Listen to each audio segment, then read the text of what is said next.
Hi guys, welcome back to channel. మీకైతే once again welcome back to channel అండి. Rapid 10 current affairs ఛానల్కి అయితే మీకైతే స్వాగతం. సో మన కాంపిటేటివ్ వరల్డ్ ఎగ్జామినేషన్స్కి అయితే మీకైతే వెల్కమ్ అండి ఛానల్కి. సో ఛానల్ ఎవరైతే సబ్స్క్రైబ్ చేసుకోకపోతే సబ్స్క్రైబ్ చేసుకోండి. ఈ వీడియోస్ అయితే మీకోసమే. సో ఈరోజు 10 ర్యాపిడ్ కరెంట్ అఫైర్స్లో ఫస్ట్ ఆలస్యం లేకుండా ఫస్ట్ దానికి వెళ్ళిపోదాం. ఫస్ట్ వచ్చి 2 ఏప్రిల్, మీకు లాస్ట్ టైం చెప్పానండి జీకే బిట్స్లో, అదే కరెంట్ అఫైర్స్లో మార్చ్ 22ని 23ని 24ని 21ని ఏమిగా చేసుకుంటామో అలాగే ఇక్కడ ఏప్రిల్ 2ని ఏప్రిల్ని నార్మల్గా ఫస్ట్ని ఫూల్స్ డే చేసుకుంటాం మనం నార్మల్గా. అదేవిధంగా ఏప్రిల్ 2ని ఏమిగా చేసుకుంటారంటే autisms awareness day, world autisms awareness day. Autisms అంటే ఎవరో కాదండి, అంటే పిల్లల్లో కూడా ఒకే రకమైన పిల్లలు ఉండరు. కొంతమంది అంటే కోపంగా మొండిగా ఉండే వాళ్ళు కూడా ఉంటారు.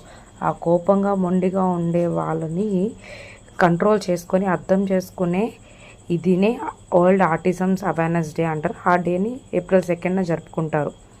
అలాగే సెకండ్ క్వశ్చన్కి వచ్చేసరికి ఏ రాష్ట్రంలో అంటే మతాబరి పెరా మరియు పచారా అంటే అది ఒక స్వీట్ నేమ్ అండి. ఇది నార్మల్గా అమ్మవారికి అంటే అమ్మవారికి చేసి పెడతారండి. ఇది ఎక్కడ అంటే త్రిపుర స్టేట్లో జిఐ ట్యాగ్ రీసెంట్గా పొందిందండి. జిఐ ట్యాగ్ అంటే జియోగ్రాఫికల్ ఇండికేషన్ ట్యాగ్ అనేది ఈ స్వీట్ పొందింది. ఈ స్వీట్ అనేది కనక పరమేశ్వరి అమ్మవారికి, సౌందర్య అమ్మవారికి చేస్తారు. అమ్మవారి పేరు సడన్గా గుర్తు రావట్లేదండి. సో అమ్మవారికి అయితే చేస్తారు. కనకల్ల పరమేశ్వరి అమ్మవారు అంతే సౌందర్యవతి అంటారు కదా, అమ్మవారికి చేసే స్వీట్. ఇది జిఐ ట్యాగ్ పొందిన స్వీట్. ఇది ఎక్కడ ఏ స్టేట్లో అవైలబుల్ అంటే త్రిపుర. ఇది ప్రసాదంగా చేస్తారు. అది మతాబరి పెరా పచారా.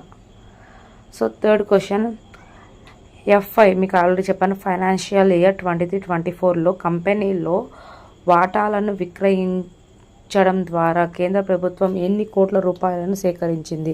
నార్మల్గా కంపెనీ షేర్స్ అనేది తీసుకుంటారు. సో కంపెనీ షేర్స్ తీసుకుంటున్నప్పుడు సెంట్రల్ గవర్నమెంట్ ఆ షేర్స్ని అమ్మిన దానికి కొంచెం అమౌంట్ అనేది కలెక్ట్ చేస్తుంది. సో ఈ 2024లో ఎంత కలెక్ట్ చేసిందంటే 16,500 crores అనేది కలెక్ట్ చేయడం అయితే జరిగింది. సో ఫైనాన్షియల్ అకౌంట్స్లో ఇంపార్టెంట్. ఫోర్త్ క్వశ్చన్, సో అక్రమ రుణాల యాప్లపై, సో ఇప్పుడు digital India trust agency keep an eye on illegal lending apps. So అక్రమంగా డబ్బులు ఇచ్చే యాప్స్ చాలా ఉన్నాయి. సో వాటి మీద మన డిజిటల్ ఇండియా అయితే ట్రస్ట్ ఏజెన్సీ ఒక కన్ను వేయడం జరిగింది. సో అది ఎవరి ఆధ్వర్యంలో అంటే RBI Reserve Bank of India అనేది ఒక కన్ను వేయడం అయితే జరిగింది. So fifth question, ILO International Labour Organization, ILO International Labour Organization UNO ఒక పార్ట్. ఇదైతే ఒక రిపోర్ట్ తీసుకొచ్చిందంటే అది ఏం రిపోర్ట్ అంటే భారతీయ గ్రాడ్యుయేషన్ అంటే unemployment rate among graduates in India, నిరుద్యోగుల సంఖ్య తీసుకొచ్చింది 29.1%. సో నిరుద్యోగులు అయితే ఉన్నారంట మన ఇండియాలో, గ్రాడ్యుయేషన్ కంప్లీట్ అయిన వాళ్ళు.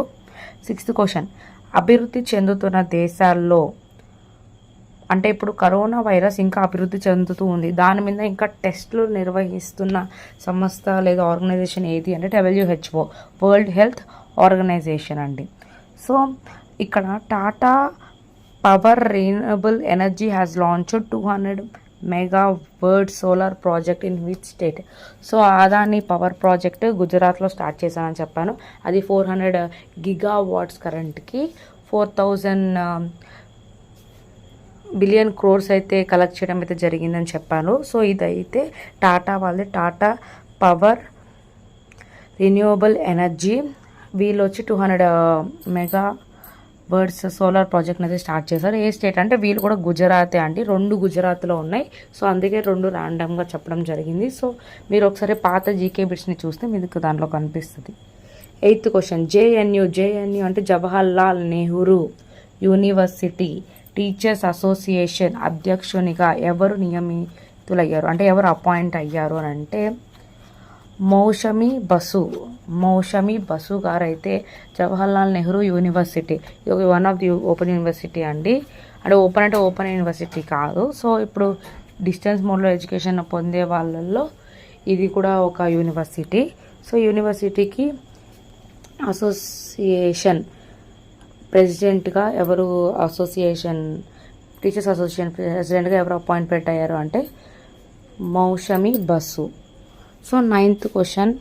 So FICCI Federation of Indian Chambers of Commerce and ఇండస్ట్రీకి మహిళా సంస్థకు ఇటీవల ఎవరు అధ్యక్షురాలయ్యారు అని అంటే సో జయశ్రీ దాస్ వర్మ. సో ఇది ఏంటి అని అంటే కామర్స్కి సంబంధించిన ఇండస్ట్రీ అండి, ఫెడరేషన్ అండ్ ఇండస్ట్రీస్లో. సో కామర్స్కి సంబంధించిన ఇండస్ట్రీ. ఈ ఇండస్ట్రీ గురించి వీటి గురించి ఏ మహిళ అపాయింట్ అయ్యారు ప్రెసిడెంట్గా అని అంటే ఉమెన్ అంటే జయశ్రీ దాస్ వర్మ గారు అయితే అపాయింట్ అయ్యడం అయితే జరిగింది. So 10th and final question, last but not least. T20 చరిత్రలో ఎన్ని అవుట్లు చేసిన మొదటి వికెట్ కీపర్గా మహేంద్ర సింగ్ ధోని గారు నిలిచారు. సో మహేంద్ర సింగ్ ధోనినే మనం MS ధోని అని అంటున్నాం. MS ధోని గారు నార్మల్గా T20 మ్యాచెస్లో అవుట్స్ చేస్తారు కదండి. అవుట్ చేసినప్పుడు వాళ్ళు వెళ్ళిపోవడం అయితే జరగద్ది. అలాగే ఎన్ని అవుట్లు చేయడం అయితే జరిగింది అని అంటే 300 డిస్మిసల్స్. అక్కడ మీరు డిస్మిసల్స్ అంటే ఏందో అనుకుంటారేమో, అవే అవుట్స్ అండి. సో వాటినే వికెట్ కీపర్గా ఉన్నప్పుడు ఎన్ని డిస్మిసల్స్ చేశారు అంటే 300 డిస్మిసల్స్ చేసిన T20 వికెట్ కీపర్ ఎవరు అని కూడా అడగచ్చు. MS ధోని. ఇట్లా అడిగినా అట్లా అడిగినా ఎన్ని చేశారు అంటే 300. ఎట్లా అడిగినా క్వశ్చన్ మాత్రం అదే. ఏ సిరీస్ అంటే T20 సిరీస్. సో 3 క్వశ్చన్స్ ఒక్క దాంట్లోనే ఉన్నాయి. ఎలా అన్న అడుగుతారండి. సో వెల్గా అయితే ప్రిపేర్ అయిపోండి. These are the 10 rapid current affairs for you. ఈ వీడియో మీకు నచ్చితే ప్లీజ్ ఫుల్ వర్క్ చూడండి. ప్లీజ్ చూసి వెళ్ళిపోబాకండి. సో నేను లేట్గా ఎక్స్ప్లెయిన్ చేస్తున్నాను కాబట్టి మీరు ఒక బుక్ పెట్టుకొని రాసుకుంటూ వెళ్తే మీకు అవి ఒకసారి విన్నట్టు ఉంటుంది, చూసినట్టు ఉంటుంది, రాసినట్టు ఉంటుంది. సో ఇక్కడ 3 స్కిల్స్ వస్తాయి. లిజనింగ్, ఒకసారి మళ్ళీ మీరు రికాల్ చేసుకుంటే స్పీకింగ్, రైటింగ్ స్కిల్స్ అనేటివి డెవలప్ అవుతాయి. LSRW ఫుల్గా డెవలప్ అవ్వద్ది. సో అది మీకు యూజ్ అవ్వద్ది కాబట్టి ఒకసారి రాయండి కూడా. అలాగే రీక్యాప్ చేసుకునే దానికి కూడా యూజ్ అవ్వద్ది. సో నేను రాసి పెట్టడం వల్ల చాలామంది డిస్టర్బ్గా ఫీల్ అవుతారు రైటింగ్ అర్థం కాక.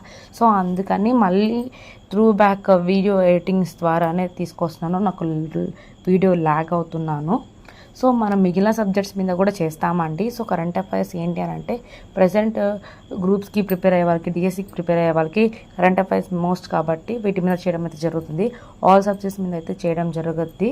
సో రేపైతే మీకు ఇంగ్లీష్ చాప్టర్ 3rd క్లాస్ది ఇంగ్లీష్ ఫస్ట్ చాప్టర్లో ఏమేమి ఇంపార్టెంట్ ఉన్నాయో వాటి మీద అయితే మీకు ఫుల్ వీడియోతో నేనైతే వచ్చేస్తాను. So stay tune to channel. So please subscribe to the channel. Thank you.